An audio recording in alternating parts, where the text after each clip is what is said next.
Bismillahirrahmanirrahim. Assalamualaikum warahmatullahi wabarakatuh. Perkenalkan, nama saya Asmiranda dengan NIM C022131 dari kelas Akuntansi D angkatan 2021 Fakultas Ekonomi Universitas Sulawesi Barat. Baiklah, di sini saya akan menjelaskan nama-nama akun yang ada pada laporan laba rugi dan laporan ekuitas atau laporan perubahan modal. Baiklah, langsung saja. Yang pertama yaitu laporan laba rugi. Laporan laba rugi adalah suatu bagian laporan keuangan pada suatu perusahaan yang dihasilkan pada periode akuntansi dan dijabarkan pada unsur-unsur pendapatan dan beban yang menghasilkan suatu laba dan rugi bersih. Nama akun-akun yang ada pada laba rugi yang pertama yaitu beban. Beban adalah keuntungan yang diperoleh dari kegiatan operasional maupun non-operasional. Pendapatan yang diterima pada kegiatan operasional contohnya yaitu pendapatan usaha. Sedangkan pendapatan yang diterima dari kegiatan non-operasional yaitu contohnya pendapatan komisi. Kedua yaitu beban.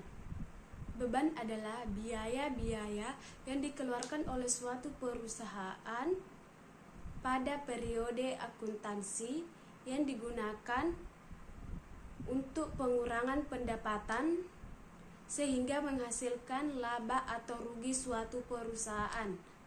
Beban dibagi menjadi dua. Yang pertama yaitu beban usaha dan yang kedua itu beban di luar usaha. Contoh beban pada usaha dalam usaha yaitu yang pertama beban sewa, dan contoh pada beban di luar usaha yaitu beban pajak. Ketiga yaitu pajak. Pajak adalah biaya yang dikenakan kepada orang pribadi atas penghasilan yang diterima atau yang dihasilkan pada satu tahun, yaitu laporan perubahan ekuitas atau laporan perubahan modal. Laporan perubahan ekuitas atau laporan perubahan modal adalah jenis laporan keuangan yang dihasilkan oleh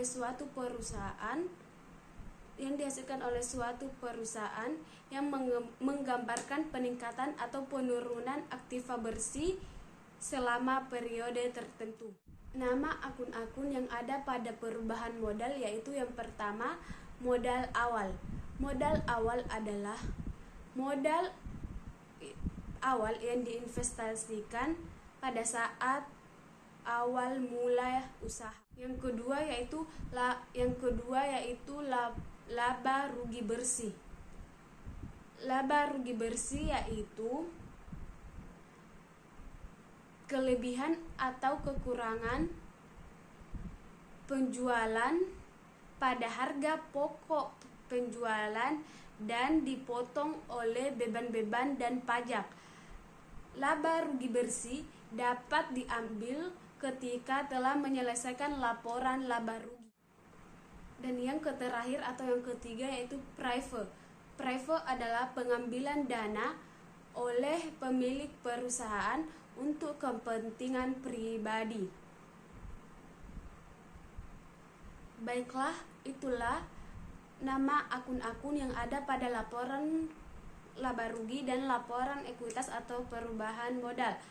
Cukup sekian yang sempat saya bawakan. Lebih dan kurangnya mohon dimaafkan. Assalamualaikum warahmatullahi wabarakatuh.